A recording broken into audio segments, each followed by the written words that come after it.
L'école est en ruine. Une autre a commencé à être construite sur ce terrain, mais le chantier s'est arrêté lors de la passation de pouvoir en avril dernier. Alors, les villageois de Corriardou attendent de voir les retombées de la vente du diamant de la paix. Pas moins de 6,5 millions de dollars. C'était il y a un an. Quand on pense à la quantité de carats de tous les diamants provenant de ce village, on s'attend à trouver de très belles maisons pour les gens de la communauté. On attend l'école pour les élèves qui sont ici. Le seul qui a touché son argent, c'est le pasteur qui a trouvé la pierre, propriétaire d'une société de prospection minière. Pourtant, environ 15% de la vente devait servir à un fonds de développement pour le village.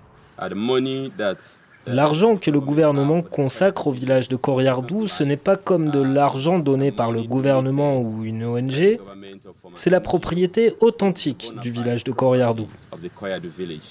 Le pasteur a suivi la seule voie légale pour vendre cette pierre exceptionnelle, la remettre aux autorités et toucher un pourcentage. Une façon d'éviter les trafics et les dérives, comme avec les diamants de sang à l'époque de la guerre civile. Le commerce doit se faire de manière à ce qu'un pourcentage revienne sur place et qu'on le voit. Pas uniquement en théorie, dans les journaux, mais sur le terrain. Mais voilà, Corriardou n'est toujours pas raccordé au réseau électrique, n'a ni école, ni centre de santé.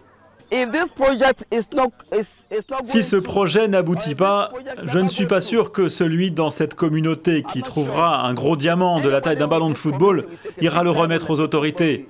Nous n'irons jamais remettre un diamant au gouvernement. En attendant, pour apaiser la grogne des villageois, la maison de vente aux enchères a fait installer une 50aine de panneaux solaires. La bonne nouvelle, c'est que l'argent de la vente est toujours disponible.